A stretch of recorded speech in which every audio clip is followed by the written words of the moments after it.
Okay, in terms of the stuff, as always, just bad news. Some good news, but not today. Deadline, same as it's been all along. The exam 2, quizzes part 3, deadline 5, June 9th. Exam 3, deadline 5, June 17th. Exam 4, quizzes part 4, exam 5, deadline 5, June 18th. The paper, if you want to do a draft, you can do as many drafts as you want. Get me and mark them up, get it back to you, put on a tentative grade. And you can do as many as you want. You'll either get the grade you want, or time runs out, or you just get sick of the process. And June 10th is the deadline. The +5 bonus deadline is June 11th. The full credit deadline is June 15th. And then the half credit deadline is June 18th. And then I'll have the grades into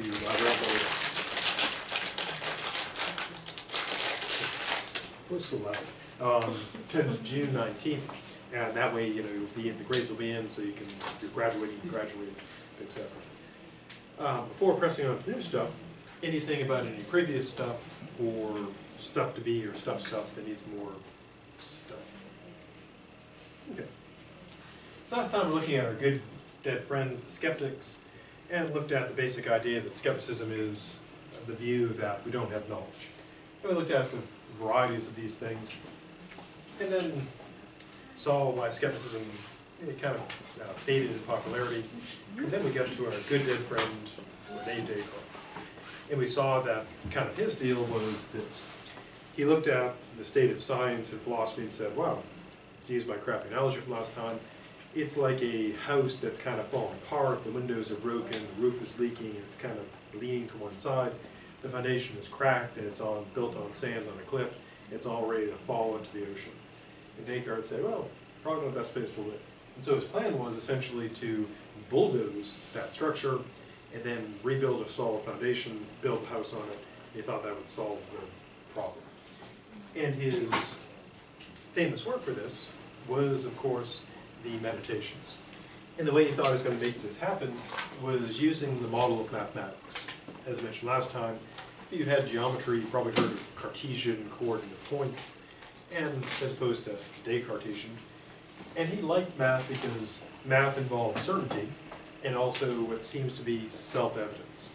The idea that you know that it's true, and its truth is just evident in that regard. And he regarded math as consisting of two mental operations. One is intuition, seeing the true as true, so you'd recognize something as just being true by the light of natural reason. Then the second thing was deduction.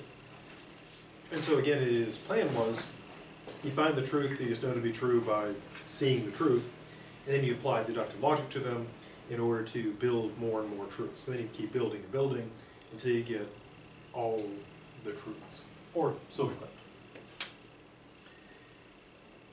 Now, the way this intuition worked is, as we saw, was recognizing self-evident truths, just seeing the truth. And that, of course, is really kind of a mysterious thing. You know, people describe it as illumination, where you just see the truth. And one of the obvious problems of that is, if someone sees the truth, you can't see the truth through them, so to speak. So if they can't lay out the steps, you can't really be sure if they're seeing the truth, or they're just perhaps kind of crazy. And in one's own case, as John Locke in one of his essays noted, it can be difficult to tell seeing the truth and being enlightened and just being wrong and kind of deranged.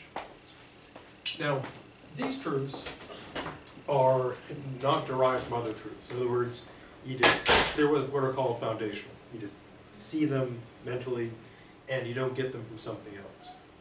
Now, one, it's kind of appealing. You just see the truth, but then the basic challenge is, how do you tell when you're seeing the truth, as opposed to being wrong, or even worse, being insane? Now, in terms of where they come from, one of his claims is this: they're innate ideas. As we saw before, using my crappy analogy, it's like now when you get a smartphone or a tablet or a PC, it's not typically empty. You've got all kinds of stuff in there, your operating system, apps, etc. And these innate ideas are like that. So think of the mind as like your smartphone or your tablet or your PC, and the stuff already in there, the operating system, the apps, are like the innate ideas. Now for Descartes, these are installed by God. So, you know, like when you got computers that'll label, you know, Intel inside or running, you know, Windows, we're running God OS, at least, you know, crudely put according to Descartes. Now, we might not always be aware of these ideas. So people might say, well, I don't have that idea, you know, I'm not aware of that. Descartes would say, well, you're not always aware of it. But if you really look around for it, you can find it. They don't come from sense experience, and they come from this mysterious intellectual vision. And again, that's kind of one of the core ideas, that we're able to somehow just see the truth. Now, in regards to deduction, here's how that works. Deduction, of course, as we saw, you know, deductive logic. And the idea with deductive logic is that if it's valid, the argument, you put in true premises, you always get out a true conclusion. And so if you use a self-evident truth as your starting point, you can find one of those, and you can apply a deductive argument to it. You build in a deductive argument, you have true premises connected by a valid argument to a conclusion, you get a guaranteed true conclusion. So his belief was you could reach all the truths by deduction. So you could just sit there and work everything out, which would be pretty cool if you could do it. Now he bases this on his work in analytical geometry in 1637, and if you're familiar with geometry, yeah, you get those proofs. Start off with some basic, you know, things and work to the results. And he thought we could acquire all knowledge that way, or so he claimed. Now his work on this, and sort of one of his challenges is, how do we know that what we think we're experiencing is really real for real, and not a dream or delusion? And to address this, he presents his meditations on philosophy. Now there are 6 meditations. What we'll do is we'll look at one, the skeptical setup in detail, and then we'll, after that, we'll take a look at, very concisely and quickly, how he sort of solves the problem he sets up in meditations. So there are 6 meditations. Now Descartes wrote them over probably a decade, although he claims that he sat down and worked them out over 6 days. Why 6 days? Well, because of the 6 days in the Holy Week in, you know, the Jesuit tradition, and so that's probably why he went with the 6 meditations. So, you know, symbolism. So to get to the meditation, what's going on here? What's Descartes doing in his Descartes? Well, what he claims is this. Initially he found that all that he believed was based on his senses. So in many ways his project's kind of similar to our good dead friend Plato. Namely, Plato starts off concerned about relativism, empiricism, and the idea that belief or knowledge is just true belief. And Descartes is just focusing primarily on empiricism, why that's mistaken. Now he finds that all that he originally believed in regards to his senses turned out to be doubtful, problematic. And so he sets up the following goal for himself. And the reason why he finds them to be doubtful, he basically gives an argument by example, using what today we call optical illusions. And you can test this yourself. Everyone's probably done the thing where you get a glass, you know, put a straw in it, and it looks like the straw's, you know, bent. So then you take it out of the water, of course it's not. Or like when you're driving, like places like Florida where it's really hot, you know, you've got the road, and you look ahead and you get the illusion of water being on the road. When you drive there, it's gone, because it's an optical illusion. Or if you're standing on railroad tracks, which is generally a bad idea because that's where trains live, is if you're standing on them, you look in the distance, they seem to meet. But we know that they probably don't. And so Descartes lays out an argument by example. Here's all these examples of how our senses, you know, deceive us, so we should be doubtful of them. Now his goal is this. He wants to, first, get rid of all those false opinions. So going back to my crappy analogy, think of those being like the dilapidated house on the crappy foundation built on sand next to a cliff ready to fall into the sea. So step one is kind of like just knocking that thing into the sea, clearing that out. But of course, you know, you don't want to destroy your only house, and then be left with nowhere to hang out. So step 2 is laying down a new foundation, a slab as it were, for the sciences. And then you can build the structure there. So in many ways it's sort of a mental, renovation project. Tear up the old dilapidated thing, put in a new foundation, build it back up. So how's he going to make this happen? Well, his method is this. Well, one approach could be to take every single belief and check it to see, is this belief true or false? It's true, true pop. False, throw in the false pop. The problem with that, of course, is that it would take forever to do. Basically, he doesn't run an infinite regress, but you could throw an infinite regress on there, because if you check a belief, you'd have a belief about the belief, and then you have a belief about your belief about the belief, and so you'd never be able to finish. So you'd be sorting beliefs to infinity and beyond. And we just don't have that much time. And besides, it'd be pretty kind of boring to do. So his plan is this. He's gonna, if he can show that the foundation of a whole set of beliefs is mistaken, all of the beliefs built on that collapse. To use a modern analogy, have you ever seen like a skyscraper being demolished? Like in a video or maybe in real life. And what they used to do, of course, back in the old days, they take, famously they take the wrecking ball and smash it in the building and fall apart and bricks would fall everywhere. And of course, that took a long time to break a building down by hitting it with a wrecking ball. But what they typically do now is implode the buildings. They go in and put explosive charges on the main structural features, set those off, and everything goes right. The foundation of the building, the structure goes, the whole building just neatly collapses. Or sometimes it goes bad and it falls over and does something awful. So he's kind of doing that. His view is basically, I'm not going to tear the building apart, brick by brick, piece by piece, but if we take off that foundation, the whole thing goes. To use my crappy analogy, you can imagine Descartes in a big mental bulldozer, and he's not going to just take pieces out of the house with a hammer, sledgehammer or something. He's just going to ride that bulldozer up against the foundation and just push the whole thing into the sea.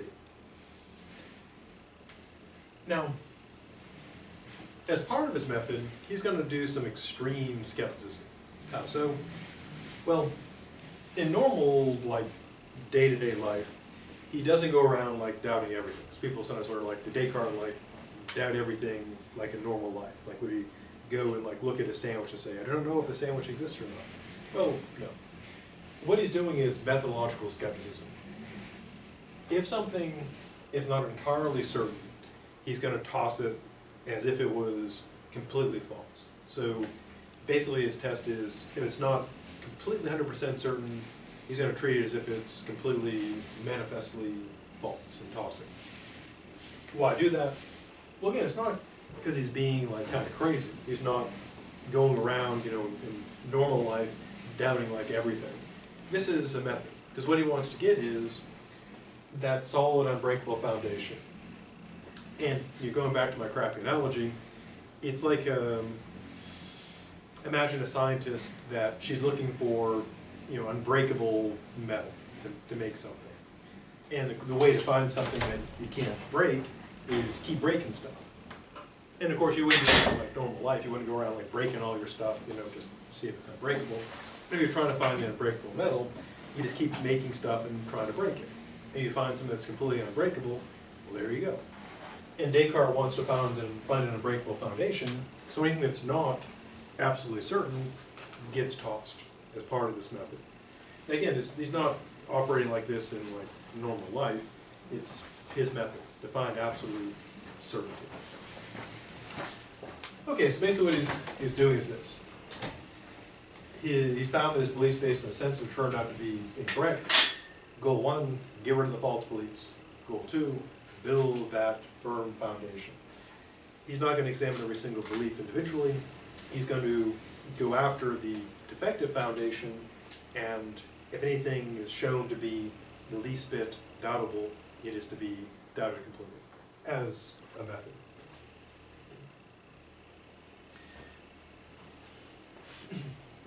Now, the first thing he goes through, as mentioned before, is the senses. So, as he sees it, the beliefs that have been really wrong and unreliable are based on the senses. And as we saw, here's how he does it. Initially, it seems that what he learned through the senses, seeing, hearing, touching, etc. But, as we saw in the argument by example, at times the senses deceive us. We're misled by optical illusions, by audio hallucinations, etc. And so, if at times the senses deceive us, he says we should not trust them. And you can use an argument by analogy to support Descartes. Imagine you have someone who deceives you pretty regularly. Borrows money and says, "Oh, sure, I'll pay your money back," and they never do. So to pick you up at the airport, and they never show up. That kind of person. And of course, after a while, you'd say, "Well, this person is deceiving me, so I shouldn't trust them." And so Descartes' view is that the senses have proven to be deceptive. So his conclusion is, don't trust them.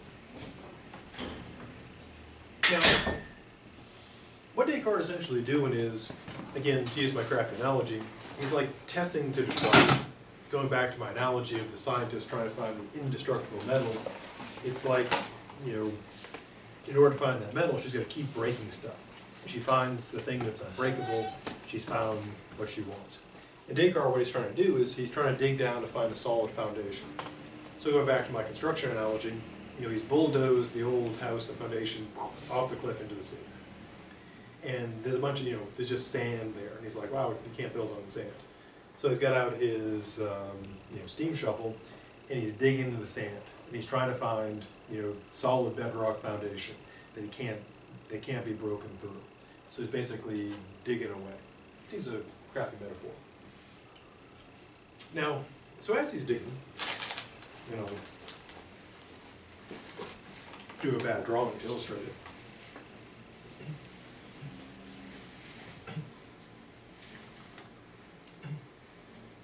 So there he is, the old house bulldozed off the cliff, and this is like the kind of the sandy place.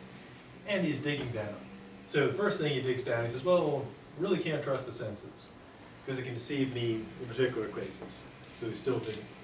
And then he pauses. The steam shovel hits something that seems kind of solid, and the pause is this. He says, well, yeah, my senses can deceive me in particular cases. So, for example, if I look at something far away, if I'm standing on railroad tracks, I'm looking way down the tracks, they seem to meet. Or if I see someone that looks like my friend from a long distance, I may mistake someone else for them. Or if I'm, brush my teeth and drink orange juice, it tastes, kind of weird. But he says, maybe, surely I cannot doubt the general things. That, as he says in his example, that he's here in that room, or we could use this, my senses may trick me about particular things, but the general stuff, like I'm here in this room, university, in Florida, in the United States, on Earth, etc. That general stuff I can't doubt. And so he pauses for a second. So the steam shovel, to use my crappy analogy, is kind of digging at this level. And he's like, oh, maybe I found it. Maybe I found that bedrock. But then, of course, the steam shovel tears on through. Not as solid. It's like packed clay or something. So not as solid as it seems. So what breaks through? Well, he brings up the dream problem, which is this. Maybe he is dreaming.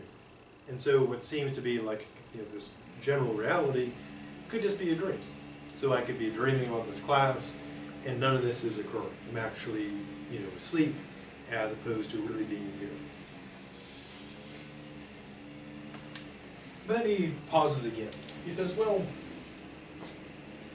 dreams seem less, sort of vivid, less clear, less consistent than what we call reality. So he kind of pauses again. So the steam shovel is digging, and it seems to hit another possible foundation. But it busts on through. Why? Well, this is what he claims. In order to tell whether we're dreaming or awake, we need what he calls a certain indication. We need a clear standard. We need some kind of test. Now, one thing that illustrates that pretty well is the movie I mentioned, Inception. If you ever saw that, came out a little while ago, so not super new, but it's probably on Netflix or the Hulu or on the BitTorrent. Which I guess apparently BitTorrent's supposed to go on legit now. You can subscribe to them. But why? Because it's, well, I mean, yeah, you should, because it's totally the right thing to do. To torrent those bits and pay for those bits. Now in Inception, of course, they have the problem, like the gist of it is they go into people's dreams to like do stuff. Apparently like run around and shoot things. And what they have to do to avoid being trapped in the dreams, they have like a little, every agent comes up with a sort of a test, or something to see if they're awake or dreaming. And the main character, of course, has his, the symbol thing is the top. And he spins his little top. And what he believes is, if it's the real world, inertia works and it wears down and topples over. And of course, at the end of the movie, he spins the top, you see the top, and it just keeps on spinning and spinning. And the idea is supposed to be that he apparently is supposed to be still in the dream. I guess that's the shocking idea. Now, that's what Descartes is looking for. He's looking for that indicator. That top, you spin, it falls over, you go, well, I'm awake. And it just keeps on spinning, you go, crap, I'm still dreaming. Now Descartes says there's no standard that we can use that can decisively, with certainty, tell us we're awake or not. Now, of course, some sort of response might be, I know I'm awake, because I wake up, and I know I think I'm not dreaming.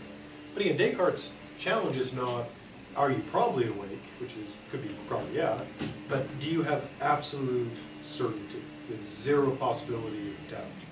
And Descartes says, no, we don't seem to have that. Now going to Inception, the reason why it's a kind of a clever idea, what would be something you could use to tell if you were really dreaming or awake.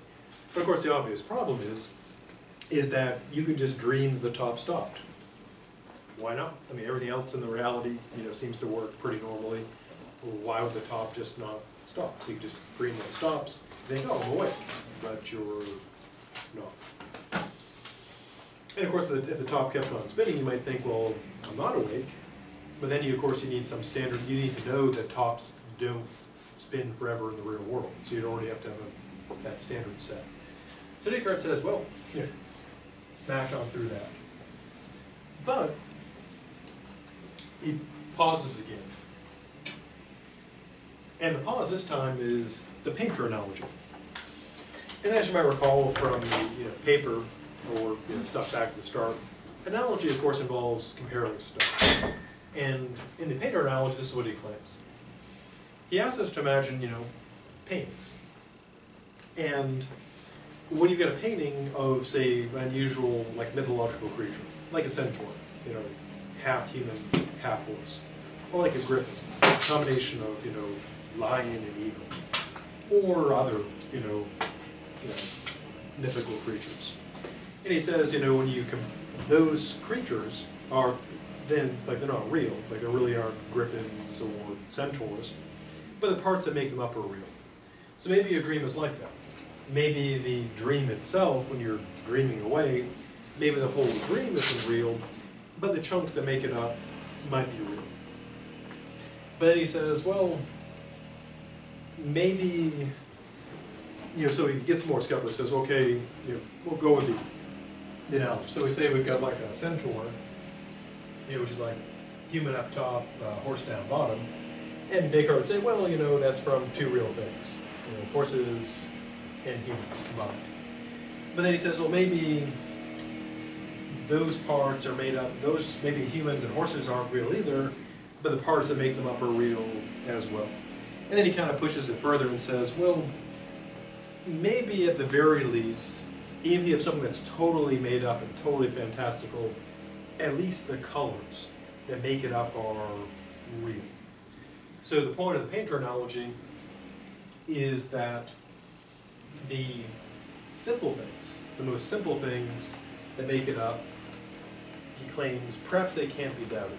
To go with the analogy, the colors that make up something, even the most fantastical things, the colors are at least real.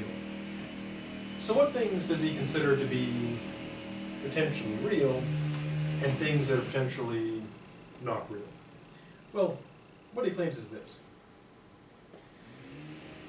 Anything that's composite, that's made up of parts, he considers to be potentially, doubtable. Because if it's made up of, made up of complex things, maybe the question of, does that combination actually exist?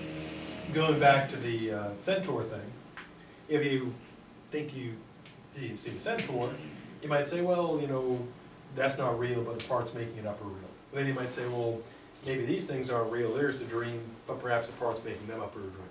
And then he thinks if you get it down to the simplest level, you'd have to say the simplest bits are real.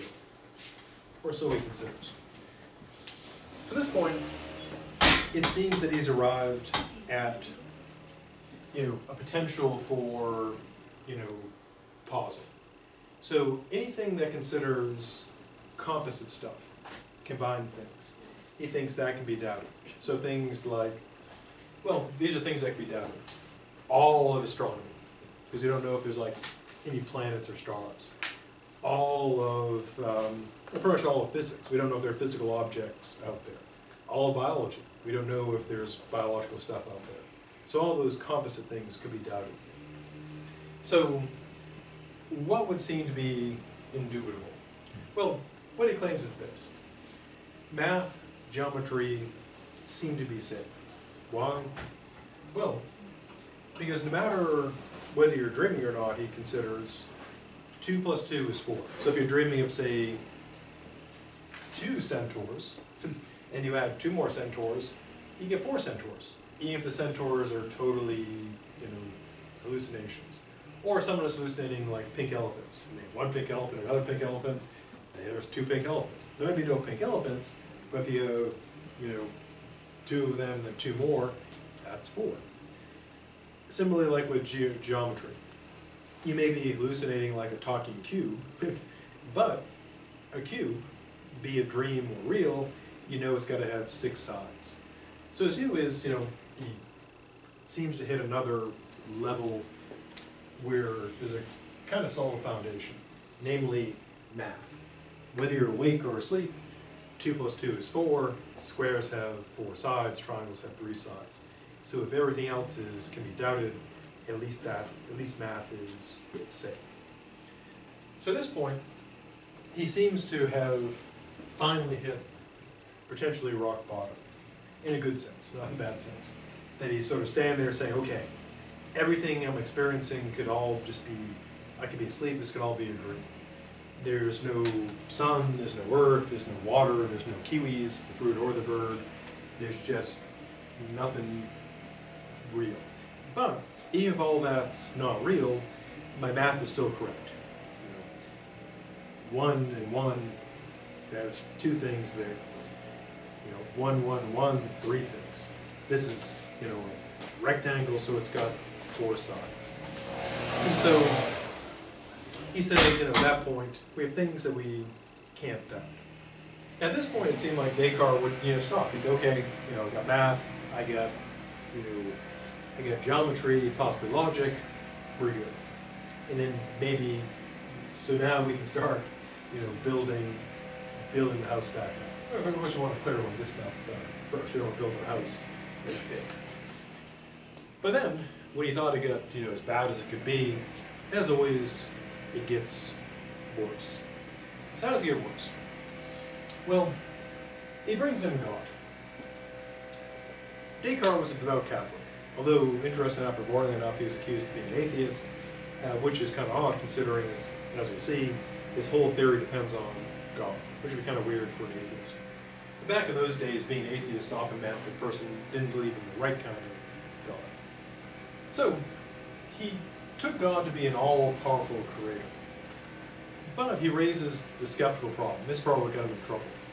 How does he know that, God exists, but everything he seems to be experiencing, earth, water, buildings, people, sandwiches, etc., how does he know that that's all really real?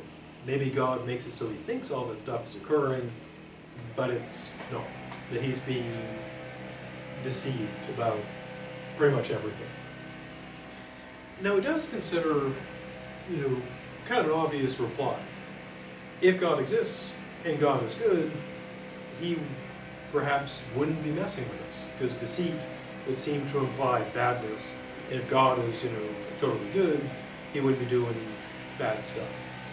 But Descartes got an interesting or perhaps boring counter to that. He does know that we're deceived at least some of the time, which seems clearly true. So, if it's not contrary to God's goodness to let us be deceived some of the time, he considers maybe it's not contrary to God's goodness to allow us to be deceived all of the time. So we can be deceived sometime, and that's okay with God, then being deceived all the time to be okay too. So the foundation, drops out, wiping out before centaur, so bad day to be a centaur. And so we seem to be in kind of like free fall. Now, at this point we may think things cannot be worse. But again, until you reach the absolute worst thing, which is kind of an interesting philosophical problem. What is the worst thing? I'm sure you probably hear this from people whenever something like that happens. You always have that one person who says, well, it could be worse. It's like when I tore my quadriceps tendon, when my friend said, well, it could have been worse, you could have been killed. I'm like, true. I feel so much better now that I'm not dead. And I sort of, wonder about like what would be the worst thing. And the person who's got like the worst life. Could be Donald Trump. Just the worst character. I'm sorry. Sorry, Donald. Shouldn't be me. So it seems now we're in this free fall. Things are really bad. God could exist, but he could be deceiving us about just about everything. But then, of course, it gets even worse. Descartes then imagines that it's not, him and God, it's him and an evil genius. Or, if you want to make it a little cooler, him and an evil demon. And for some reason, the evil demon has chosen to deceive Descartes about everything. So, all the stuff that seems to be the external world, all the tables and chairs, sandwiches, cheese, crackers, etc. Everything is not real. It's all in his mind. And he considers himself possibly as having no body, just a mind. And so the scenario he envisions, total nightmare scenario. He's got evil demon. Looks kind of like Batman or Evil Bunny. And for some reason, it's just, here's Descartes' mind, it's just zapping to Descartes all this stuff. It's kind of, to use illustration from a movie, it's like the Matrix. People are plugged into the computers and just zapping virtual reality into them. Except in this case, doesn't even have a body, he's just a disembodied mind with the evil demon zapping stuff in there. So just him and the demon. Now the reason why this is even worse than the previous stuff is Descartes accepts or considers that he can be deceived about pretty much everything, even math. So he considers that 2 + 2 being 4 could be mistaken. That triangles having 4 sides, he could be mistaken. Now a good question might be, how could that be possible? How could I be wrong about a square, the number of sides on a square? Because it seems like self-evident. Now, Descartes doesn't lay out how this could occur, but here's a way to illustrate it that may make it plausible, or may not. There's a movie that came out quite a while ago called Memento. And kind of the plot hook in Memento was the main character, his wife had been murdered, and he's trying to find the killer. But the hook is that when the attack occurred, he was injured, and so he can remember everything up to the attack, but now he has no long-term memory. So he forgets stuff. His memory is only good for a few minutes. And so what he does is when he's trying to find this killer, so as he collects information, to make sure he doesn't forget, he has it tattooed onto himself. So all his clues are tattooed, because he can't remember stuff. And that's kind of the hook, that his short-term memory is no good. It's actually a decent movie. So if you get like the Netflix or the Hulu or the BitTorrents, and you're out of movies to watch, a pretty violent movie. So I warn you about that, but kind of interesting. Now, so how could the failure of short-term memory show how we can be tricked about the sides of a square? Well, we generally don't think about this because we do it so automatically and quickly, but to know squares have 4 sides, we got to be able to count. You got to remember 1, 2, 3, 4. You got to remember you counted them and wrote on it. But if your memory doesn't work, you could just 1, 2, 3, 4, 5, 6. You just keep on counting. So if your memory was screwed up, you wouldn't be able to know how many sides something has. To use like another sort of crappy illustration, think about when you're trying to count something and you're counting out loud, and some annoying person starts throwing in numbers, because there's always that person who's, when you're trying to count stuff, they got to start throwing in numbers. And of course, if they screw up your count, you don't know how many you got anymore. So you have to go back and count. And so if something is constantly screwing up your count, you'd never know. Another example would be, suppose you're working through a proof.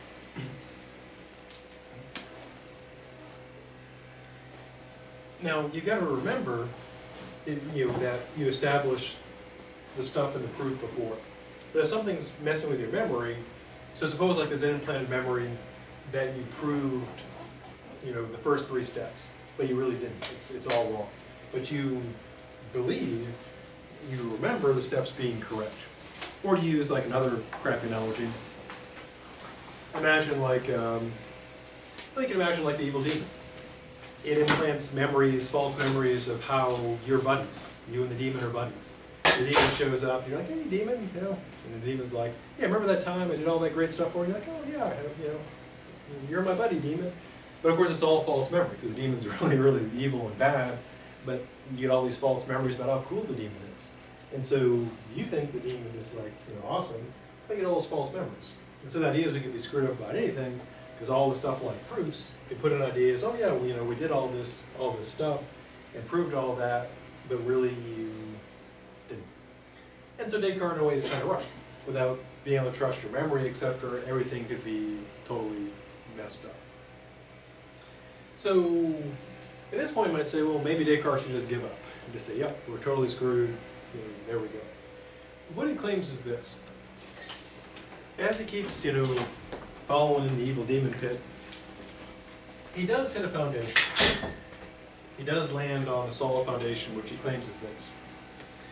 What remains in his power, despite all the power of the evil demon supposedly, is he can suspend judgment. That he claims that whatever the demon does, he can always say, I doubt that, I doubt that. So one limitation of the demon's power is the demon cannot make him accept things as true. Now, of course, if someone wanted to like really pump up the demon, they could say the demon can make him believe whatever whatever it wants to. In which case, that'd be totally totally screwed basically. And so he says at the end, he can, even though we can't know what's true, he can avoid giving credence, accepting anything that is false, or so he claims. Now, the one thing he does accept is that he knows for sure that he exists.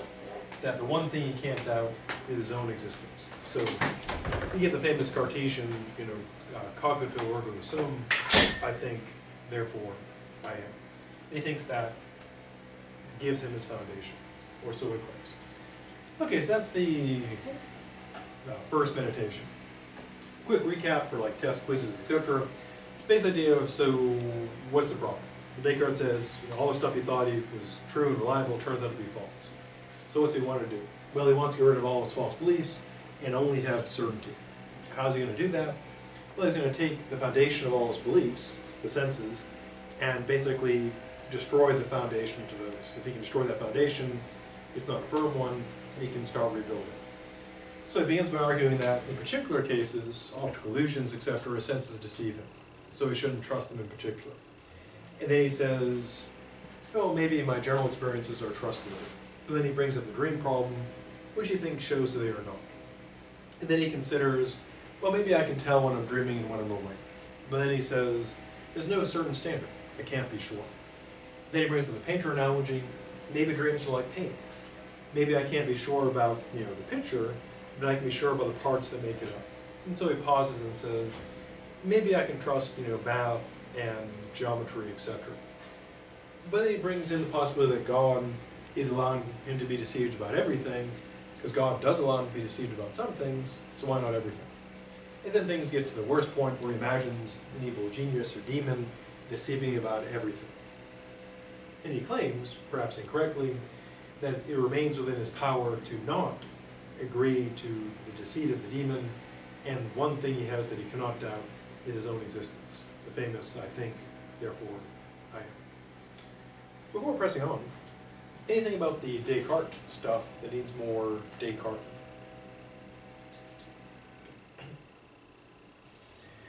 So Descartes set up, kind of the killer skeptical scenario.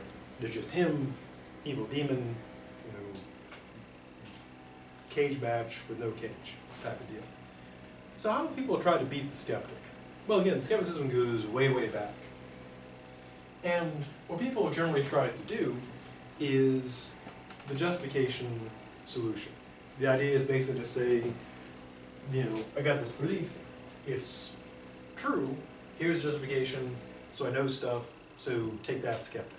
I have something I know, contrary to the skeptic. Because the skeptic's claim is, the super global skeptic is you don't know anything, you have no knowledge. And the way to beat that is to say, yes I do, I know this. Now, here's the problem, which we've seen all along. Any belief we've got to justify it. And we typically justify a belief by another belief. So you might say, like, well, how do I know that I think therefore I am is true? How do I know I am just because I think I am? Maybe there's thinking and I'm not, however that might be. Now, if we bring up a belief to justify a belief, the question is, we'll justify that belief. And then we bring up another belief, the question is, we'll justify that belief, and we're off to infinity and beyond. So the challenge is basically, how do we break that regress or stop it? So if I say, my belief in this is justified by that, justified by this, justified by this, how can I stop it? To use a concrete example, imagine like, believing something like about nutrition. Suppose someone believes that eggs are bad for them because of the cholesterol. Why do they believe that? Well, suppose there's like a study done, and you say, well, why do I trust the study? Well, the study was at, Harvard. Why do I trust Harvard? Well, Harvard's like a big school. And then you can still keep raising questions. Why should I believe that? Why should I believe that? And so the challenge is, how do you get to something where you don't have to justify, that it's self-justified, or some other alternative? Well, historically, there's been the following options, which most people who do this stuff tend to think that they all fail, unless they believe in a particular one, they think that that one works. One approach taken by a philosopher, Wittgenstein, really odd person. He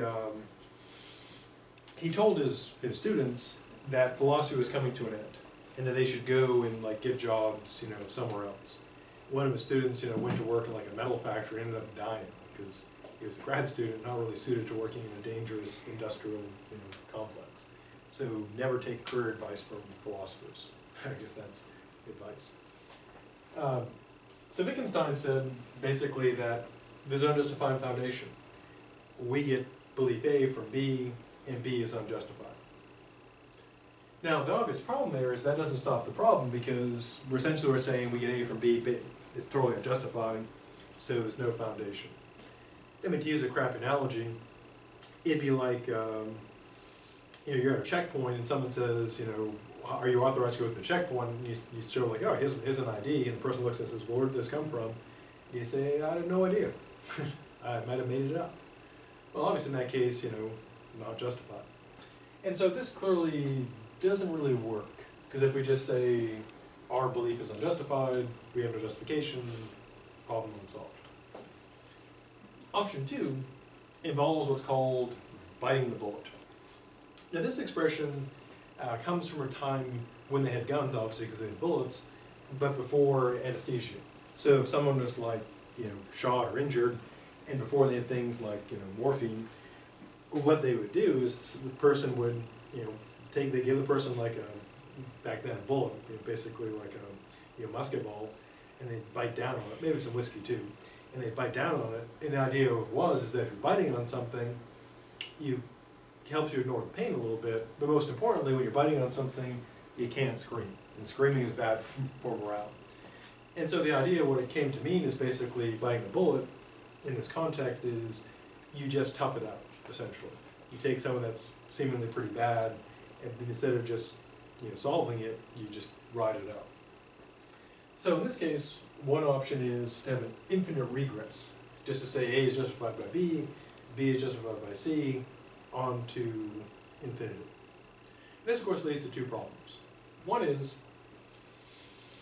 even though our brains are pretty awesome, they're probably not infinitely awesome. So we probably can't have an infinite number of beliefs. Secondly, it still doesn't seem to solve the problem because it just goes on to infinity.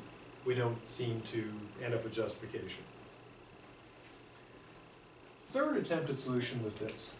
It's called coherentism.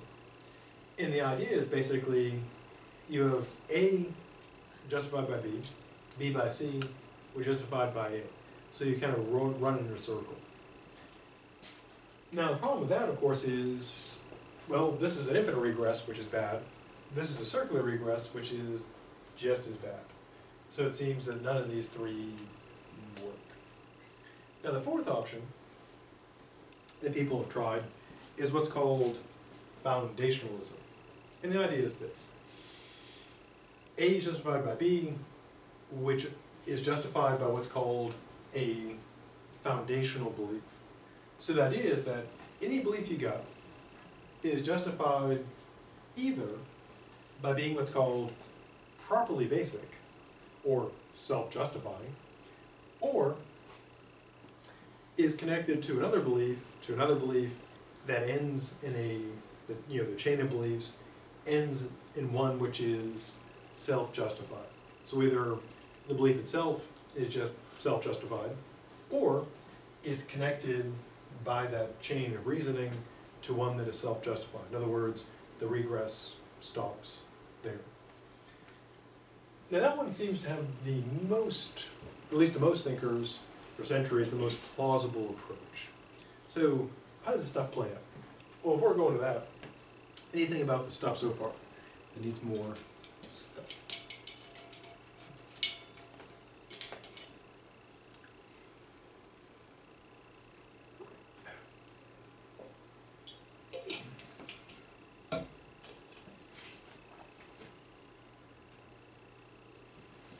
Okay, so the two big solutions, I mean there are many others. If you happen to ever take a class in theory of knowledge, it's been the whole semester working on various theories. There are a multitude of theories in epistemology. But we'll just look at kind of the two main ones, foundationalism and coherentism. Now coherentism, it's got a long and storied background. It goes back at least to our good friend Plato. And his foundation was the forms. And you get a belief, goes back to the form, grounded in the forms, they're the base of knowledge, problem solved.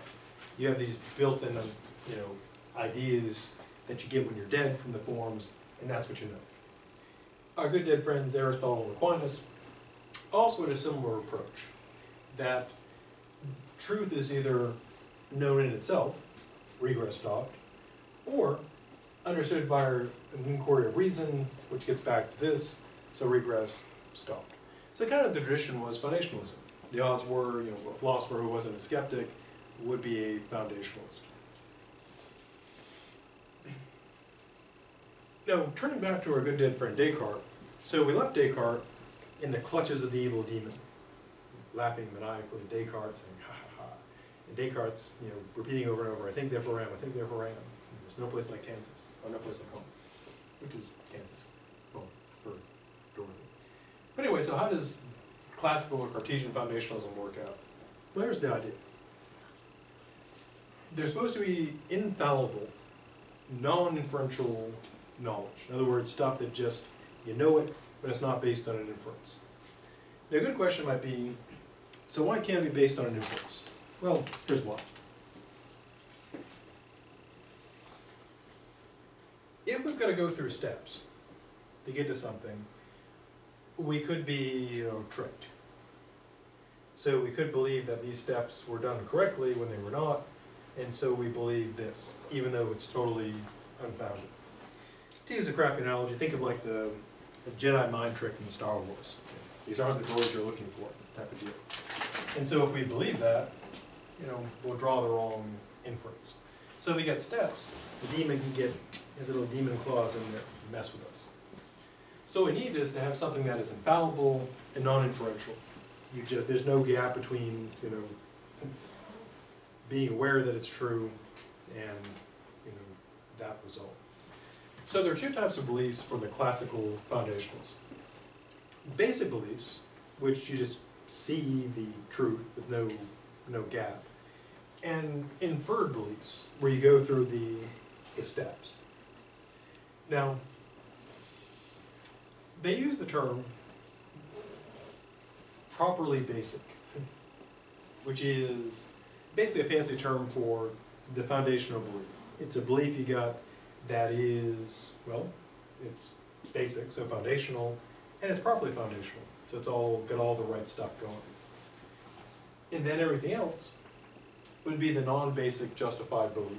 So it's an asymmetrical system. And it's kind of, it's often presented as like a pyramid, but in a way it's more like a reverse pyramid. Because, with the pyramid you've got, a broad foundation and narrow top, but in the case of sort of classic foundationalism, it's kind of like the reverse. You've got this would be the most basic foundational beliefs, then these would be all the chains of inference leading up to the beliefs, or so he claims. Now getting back to Descartes, as we saw, his goal in meditation was, going back to the cliff analogy, as he saw it, all the stuff been done so far, is like a busted up old house on a cracked foundation built on sand on the cliff by the ocean. And he knocks that thing into the sea. And then he starts digging down into the sand, trying to clear the sand to find a solid foundation. And of course he's digging and digging and digging and digging, and keeps digging. But then he thinks that he's reached an infallible foundation, and he can create this foundation and then build everything else upon it. So he's dug all the way down, found the bedrock, gonna start building. So rather quickly, here's how he does it. In the remaining 5 meditations, using what he believes to be deductive logic, he deduces God's existence. And he runs through a lot of proofs. And so what he does basically is infers that he thinks, therefore he is, and then he realizes he's got the idea of God, and one of his proofs is, well, he's got the idea of God, he can't get something from nothing, so the idea has to come from either himself or from something outside of himself. He proves to his satisfaction that it can't come from him, so it has to come up from outside. And so the idea of God has to be an idea of God. And so he infers that God exists. Then he establishes, to his satisfaction, that God is benevolent and not a deceiver. So what does this mean? Well, getting back to the problem of the external world, this means that our perceptual mechanisms, our senses, are then reliable, mostly. So normally, what we see is real, and what we experience is real. True, in abnormal circumstances, we can be deceived. Hallucinations, the matrix, holograms, whatever. So our empirical judgments are not completely reliable, but he thinks that when it comes to the physical world, then we rely on essentially inductive logic. So we can't be certain, but we can have likelihood. So the stuff we can be certain about would be inducible basic principles and deductive logic. And so he thinks, essentially that's how we solve the problem. So he ends up going from, I think therefore I am, to therefore God exists, God's not a deceiver, so what I'm experiencing is probably real, so the world is probably real, So problem solved, or so we thought.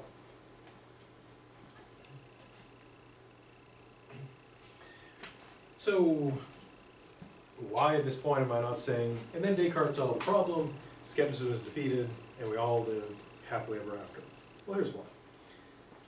First problem, suppose we accept that foundationalism worked, hypothetically. The question then would be, well, how much do we actually know, given that assumption? Well, the answer would be very, very little knowledge. Only infallible, or what is known as incorrigible, beliefs are allowed in the foundation. Now, people have probably heard incorrigible in terms of like, often with like, people who do bad stuff. But it actually means, in this context, essentially beliefs that can't be, disproven or broken. I mean, to use a common example, if you believe you're in pain, you're in pain. Because all there is to being in pain is feeling pain.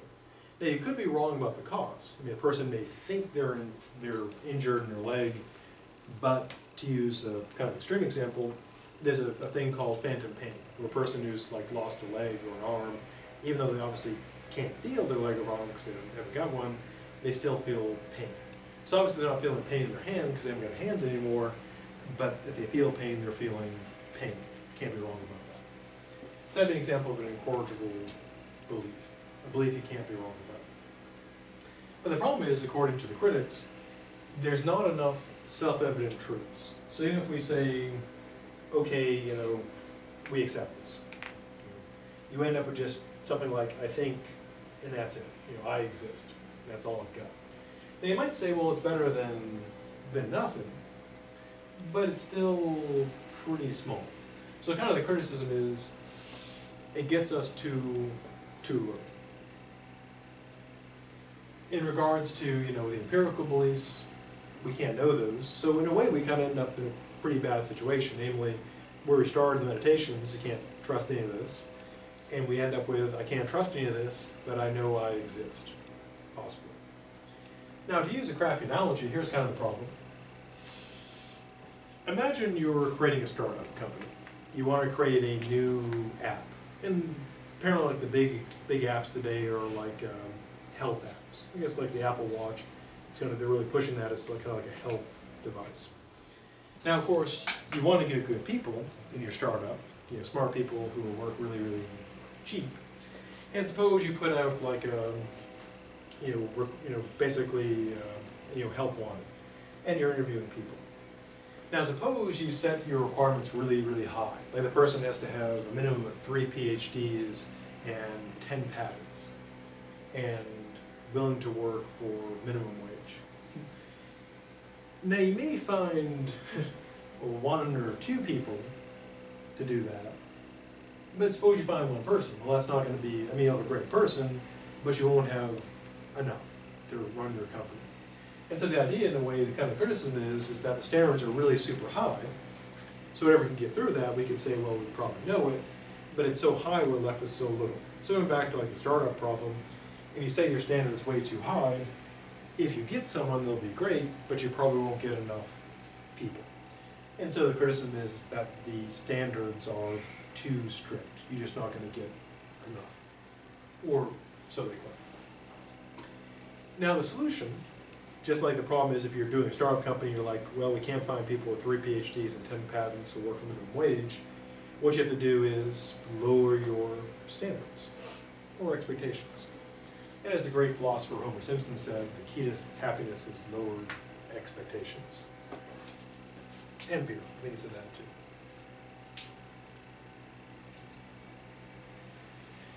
Now, with the sort of too high standards of classical foundationalism, epistemologists decided, well, unless we want to spend all our time alone with no knowledge, we got to lower our standards, lower our expectations.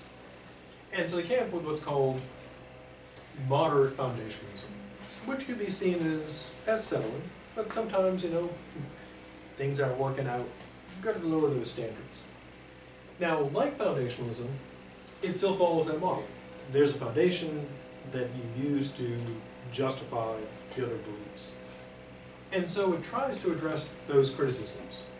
First, it doesn't require infallibility. The beliefs don't have to be absolutely certain.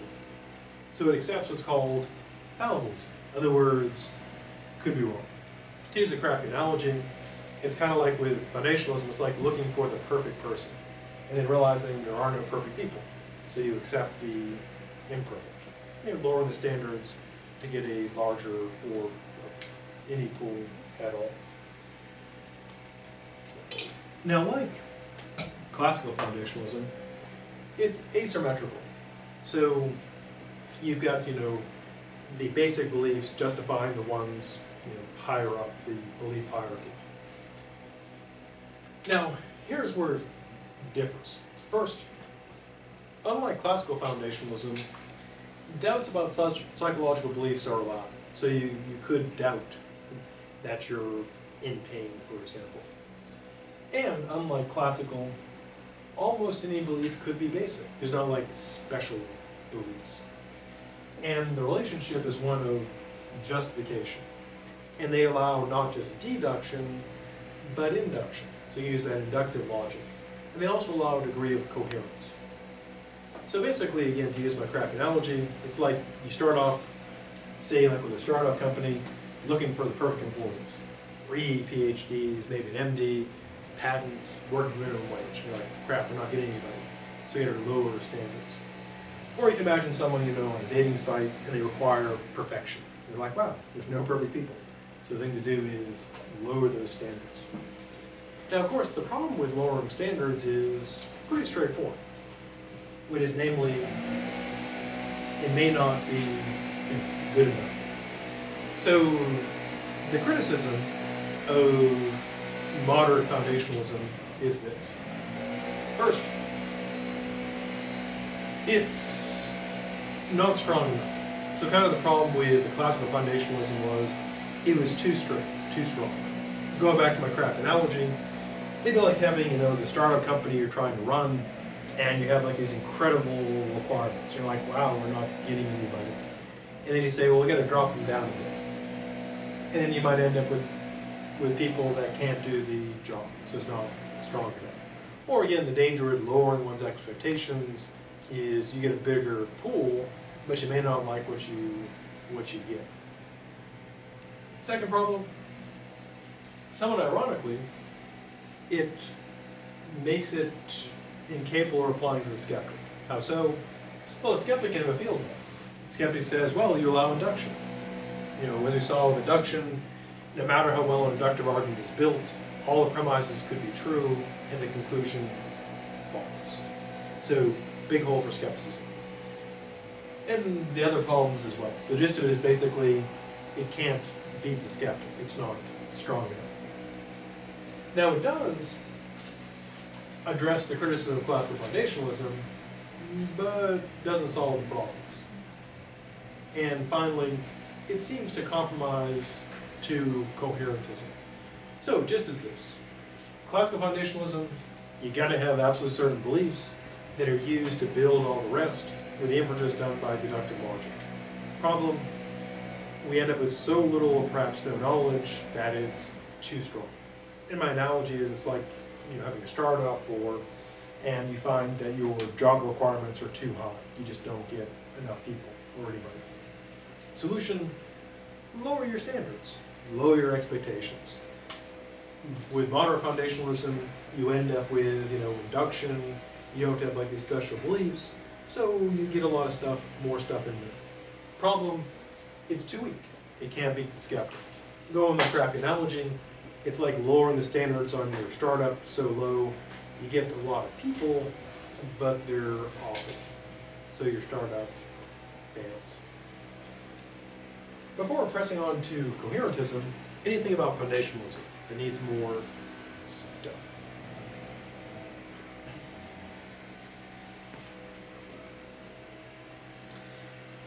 Now the second main approach, and again there are hundreds if not thousands of other approaches, but we'll just stick with these two, is called coherentism.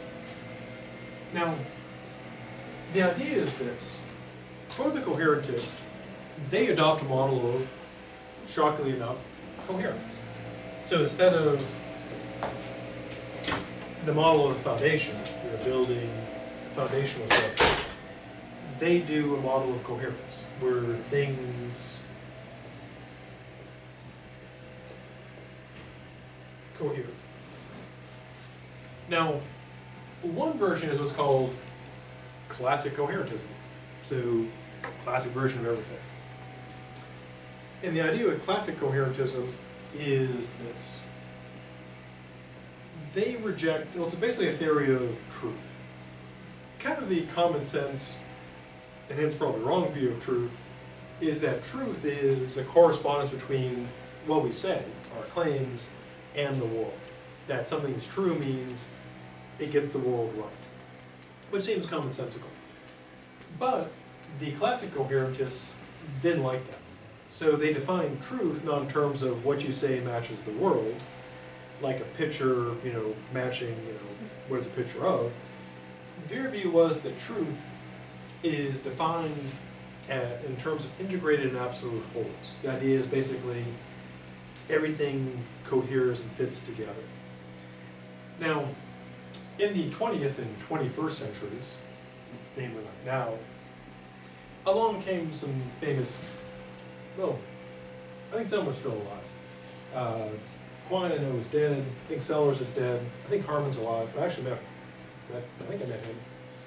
Lehrer and Bonjour. And they made their name in coherentism. Here's the idea. First, they reject classical coherentism, so toss that. They accept instead a coherentist theory of justification, that beliefs are justified by how they fit in with all the other beliefs. And to illustrate this, I'll use a crappy analogy.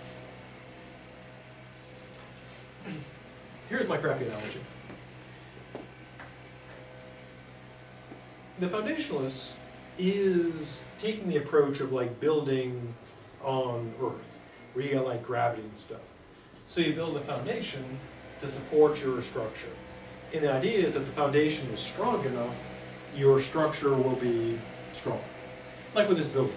You build a building on a strong foundation, it stays upright. But if you're familiar with all earthquakes, or subsistent, or basically erosion, if you have a foundation that's not solid, the whole thing collapses. So going by analogy, foundationalism is like building buildings here on Earth. You have ground, you build on it. Coherentism is like building in space. And of course one of the problems in space is that, well, there is gravity, it's microgravity. It's not, technically not no gravity, but it's so little, it might as well be none. And so there's nothing to build on, because it's space.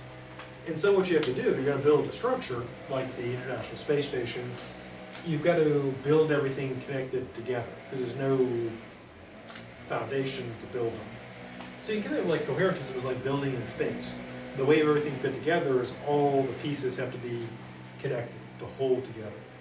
And so a foundationalism, being justified, means being in the foundation, so to speak. With coherentism, since there's no foundation, it's being connected the right way to all the other pieces, being part of that structure. Now, to give maybe a better illustration is this.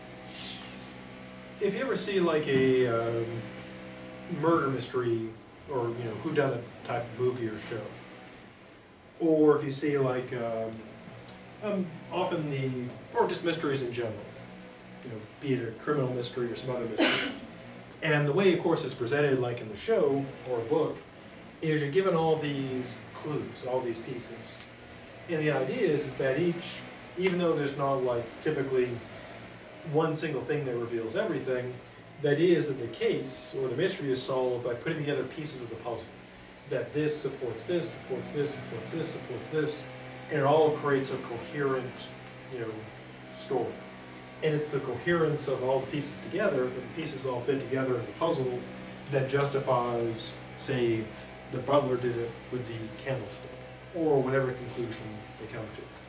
So again, using that crappy analogy, think of mystery or whodunit, And they go through and collect all these, or police procedural. They collect all these clues. No particular clue is decisive in proving it, but they all fit together. The person's prints are on the gun. They have a motive, they have no alibi, the blood on the scene matches their DNA, there's a witness, and no single piece individually is decisive, but they all cohere to support the belief that a person did it. So, in a way, kind of appealing. Now, probably the killer objection against it, though, is this. Coherence does seem to be, useful. We want things to be coherent as opposed to incoherent or inconsistent. But here's the problem. We could have, it's called the isolation objection. The idea basically is this. The problem is we can have a perfectly coherent set of beliefs that are completely wrong. And to do this, we don't have to use like a weird philosophical example. We can use real-world examples. And I'll use two. Example one. Think of someone who's suffering from paranoia, extreme paranoia. They can have a perfectly coherent set of beliefs about those people out to get them, about the mysterious, helicopters, the men in black, etc. It can all fit together perfectly and make perfect coherent sense within that system. But of course, since they're paranoid, it's not true. Now to use an even better example from the real world, here's the example. In World War II, of course, when the Allies were planning on invading France, and of course as a general rule of military strategy, when you're planning a large-scale amphibious invasion, you don't want to tell the enemy where you're going, because then they'll be waiting there with all kinds of stuff. So you want to deceive them. Now, the problem, of course, trying to deceive, another country is that they have all kinds of resources. They got spies, intelligence, etc. And so what the Allies did was this. It was actually pretty brilliant. One they did is they, putting together kind of the pieces of the coherent deception, is they created fictional military units. Just made them up. Armored divisions, infantry divisions, air divisions. But of course you just can't make them, just can't make them up and expect the enemy to believe it. So what they did is they would make up fake unit patches, they would create fake radio chatter, have people just, a bunch of people sitting there, talking to each other on the radio, just pretending to be this military unit. And they made inflatable vehicles, inflatable tanks and barracks and just, put them up, just made it look like an army. And then of course they'd have to create all the background for it, so they'd have people, go into town and say things and so forth and spread all these apparent, truths. Another piece of it is they had to convince the Germans about that they were going to go where they were not going. So this was in many ways kind of like horrifying, but this is what they did. They wanted to find a way to plant false intelligence on the Nazis. And so they took someone who had apparently died of natural causes, hopefully, and put him in a British Army officer uniform and handcuffed a briefcase to him. And the briefcase contained fake plans, but looked real. Now to make it convincing, what they did is they paid attention to every detail. For example, in the person's wallet, they put ticket stubs from a play, the usual sort of, think of your own wallet or purse, all the usual debris you kind of collect in life. And they put all this stuff in there to create a plausible backstory. One they did to show how much thought they put into it, they put a letter in the person's pocket from the person's supposed bank saying they had overdrafted their account. A touch of genius, make the person seem totally real. Then, of course, you can't just give that to the Germans. What they did is they dumped the body off the coast of Spain, because Spain was neutral but kind of friendly with the Nazis. And so the body washes up on shore, find the briefcase, find the body. They send the information to Hitler, and the Germans, they think that's where it's going. And so they had this completely coherent story about what was going to happen, but it was all a total lie. All fit together perfectly, and intentionally so, but all of it was untrue. And of course it worked, because we're speaking English as opposed to German. Although we do buy their cars now. They do make pretty decent cars. Although airbags probably, well, the kind of airbags probably don't want those. They kind of explode, apparently. Okay, so that's the doom of coherentism. It seems that you can have stuff that are perfectly coherent, but totally wrong. Okay, before pressing on in our remaining minutes, before I run out of talk, anything about that needs more stuff. Or the secret history of World War II. We used to watch a lot of History Channel back when they showed history stuff, as opposed to what they show now.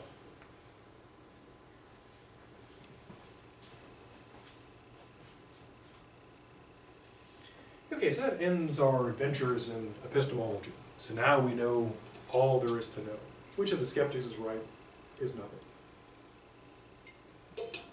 So now we turn to the second part, which is metaphysics. Metaphysics is defined as the study of the nature and structure of reality, life, the universe, and everything. Now, one sort of sub-branch of this is called ontology. It comes from the Greek ontos, meaning thing, or as I prefer to translate it, stuff, and ology, study of. So study of things, or as I prefer, study of stuff. Now, as I mentioned back in the ancient days of week 1, it doesn't mean like studying, particular stuff. It's not like biology, you study like living things, or studying like, math or whatever. It's a study of what sort of metaphysical entities there are. So, for example, if you believe in God, then God is part of your ontology, part of the metaphysical things you believe in. So ontology is basically, if you talk about having an ontology, it'd be the list of the metaphysical stuff you believe in. So if you believe in souls, part of your ontology. Even if you believe in space and time, part of your ontology. Now metaphysics, of course, as we saw, is full of all kinds of questions, like what is real? What's not real? What is space? What is time? Is time travel possible? What are people? Does God exist? Does God not exist? Do angels exist? All that kind of stuff. Now we'll be looking at 3 sort of classical problems in metaphysics. One is the problem of universals. And here's the problem. We saw a little bit when we talked about Plato, and the problem is, in virtue of what is an individual a member of a type, a class of things. So you could take like a concrete thing like, in virtue of what is a cat, particular cat, a cat. Or in virtue of what are people, people. And so that's kind of the general problem. Basically the problem of, categorizing things. In virtue of what do things belong to categories. A good question to be is like, why does it matter? Well, as I mentioned before, it has implications, and we'll see more of this later on, implications of things like, social thought. Things like, notions of race or gender.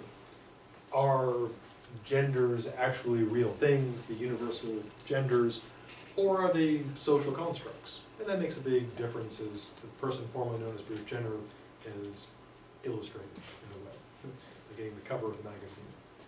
And one common view today is that gender is simply a social construct. You can select your gender, or you're born that way, or however it works. Well, and we'll see more of the problem universals later as well. There's also the nature of mind. What is the mind? What does it have one? What does it think, etc. And there's also the very important problem of personal identity, which actually has 2 parts to it. Part 1 is, what is a person? And that's a pretty important question, both metaphysically, but also morally and legally. And 2 quick illustrations. One, of course, is the moral question of abortion. A lot of the ethical disputes around that center around personhood. Because we generally accept that killing people is usually wrong. And so there's a question of whether that entity is a person or not. A second sort of similar problem is the problem of euthanasia. What they call basically mercy killing. And so if you take like the Terri Schiavo case, occurred here in Florida. If you have someone who seems to be gone, but not a person, is it okay to like pull the plug?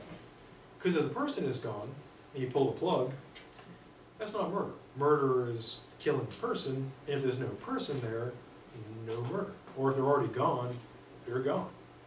Just the physical shell is left there.